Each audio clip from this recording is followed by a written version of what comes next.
The first time I realized that time works differently in the Philippines was the day I arrived exactly on time and everyone else didn't.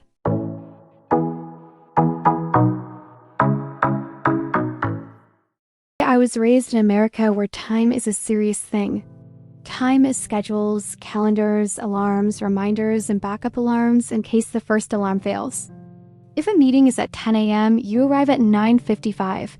If you arrive at 10:01, you apologize like you committed a small crime. Lateness means disrespect. It means you don't care enough. It means you failed the invisible social test of adulthood. So when I moved to the Philippines, I brought my American clock brain with me. My first week in a small provincial town, I was invited to a simple gathering. Nothing fancy, just a casual get-together at a friend's house. The invitation said 3:00 p.m. I arrived at 2:55 p.m. The gate was locked. The house was quiet. No music, no voices, no signs of life except a dog sleeping under a mango tree who looked annoyed that I existed. I checked my phone. 2 to 56. I thought maybe I had the wrong address, so I walked around the block, then came back. Same locked gate. Same sleeping dog. At exactly 3:00 p.m., I messaged my friend politely, because Americans panic silently before they panic publicly. "Hi, I'm here," she replied 5 minutes later. "Oh my god, Wheat Ling, we're still cooking." For a 3:00 p.m. gathering, in my mind, food should already be ready, table set, guests seated. In reality, I was standing outside in the heat, slowly understanding that I had entered a different relationship with time. At 3:30 p.m., someone arrived. Not my friend, a neighbor. He waved at me cheerfully like I was early morning sunshine. At 4 p.m., the gate finally opened.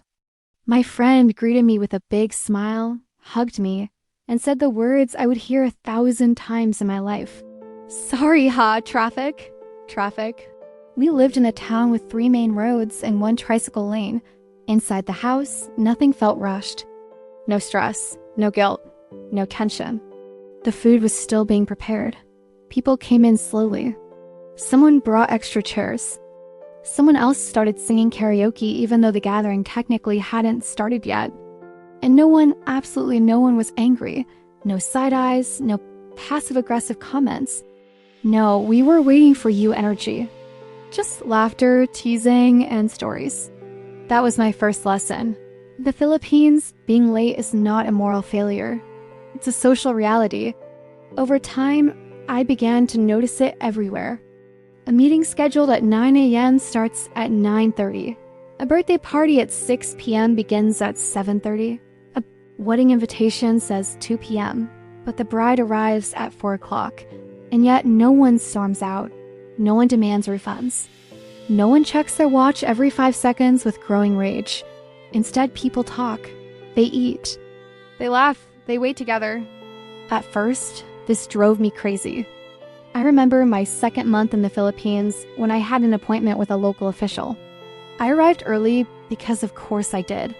I sat on a plastic chair in a small office, sweating politely, rehearsing my questions. The official arrived 40 minutes late. 40 minutes. In America, that would be unacceptable. There would be complaints, emails, apologies, maybe even a bad review online. Here, he walked in smiling, greeted everyone, shook hands, and said, "Sorry, maraming daw kanina," many people earlier. And that was that. No explanation beyond that. No shame, no drama. I wanted to be mad. I really did. But then I noticed something. While waiting, people weren't staring angrily at the door. They were chatting. Someone offered me snacks. Another person asked where I was from. A woman told me about her children. A man showed photos on his phone. Time passed. The connection happened. That's when I started to understand that Filipino lateness is not about disrespect. It's about priorities. In the Philippines, people come before schedules. If someone is late, it's often because they were helping someone else, talking to a neighbor, attending to family, waiting for someone who needed them, or simply because life happened. And life here is not neatly boxed into calendar slots. One day, I asked my Filipino friend directly, trying not to sound judgmental. Why is everyone always late? She laughed so hard she almost spilled her coffee. We're not late, she said. We're just flexible. Flexible. That word explains so much. In Filipino culture, time bends around relationships, not the other way around. I saw it when a tricycle driver stopped mid-ride to greet a friend. When a store owner closed early because a relative needed help. When a teacher started class late because students were still arriving from far villages. Nobody scolded. Nobody punished. Everyone understood. Because everyone has been late at some point. And everyone hopes forgiveness when it's their turn. Filipinos live in a country where delays are normal. Traffic is unpredictable. Public transport doesn't follow strict schedules. Weather can change plans instantly. A sudden rainstorm can shut down a town. A family emergency always takes priority. In that environment, strict timekeeping becomes unrealistic and cruel. So instead, Filipinos developed something better: patience. And patience comes with forgiveness. I learned this deeply during a fiesta. Fiestas are supposed to start early. The invitation said 10 o'clock a.m. There were banners, chairs, a stage, and a huge pig roasting outside. I arrived at 10:15 this time, feeling proud of my adjustment. No one was there. At 11 o'clock, people started arriving. At 12 o'clock, food was still being prepared. At 1 o'clock, the music started. At 2 o'clock, dancing began. At 3 o'clock, speeches happened. At 4 o'clock, more people arrived. At 5 o'clock, someone said, "Let's eat." And you know what? It was one of the happiest days I'd ever experienced. Children ran freely. Elders told stories. Strangers ate together. No one complained about the delay. No one said, "This should have started earlier." Time didn't matter. What mattered was that everyone showed up eventually. In America, we often measure respect by punctuality. In the Philippines, respect is measured by presence. Did you come? Did you stay? Did you eat with us? Did you laugh with us? Those questions matter more than the clock. I once joked with a Filipino friend, "If I'm late, will you be mad?" She looked confused.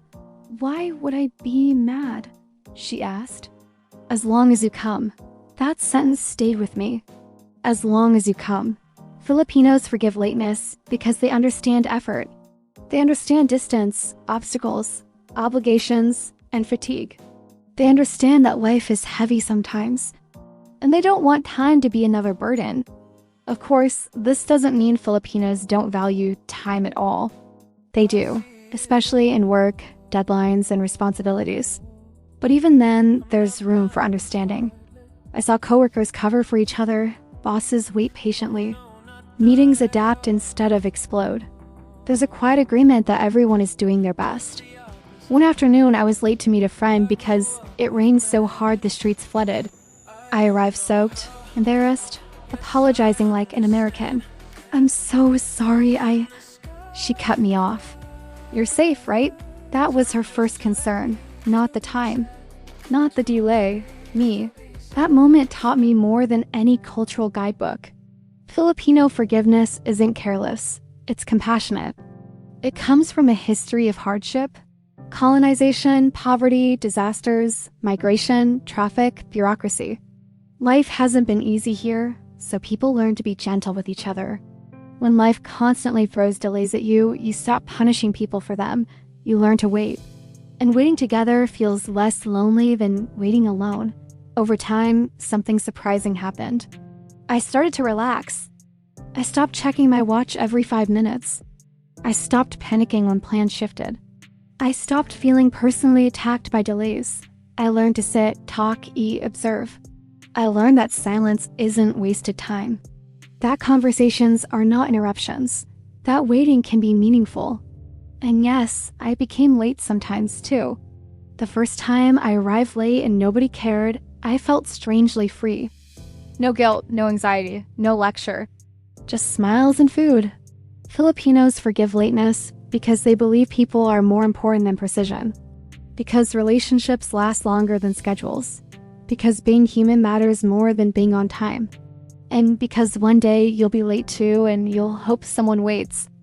Now, when someone asks me what shocked me most about the Philippines, I don't say the beaches or the food or the karaoke. I say this: here, time doesn't control people. People control time. And somehow, in that messy, delayed, forgiving rhythm, life feels warmer, slower, kinder. So yes, Filipinos are late, but they're also present. And in the end, that's what truly counts.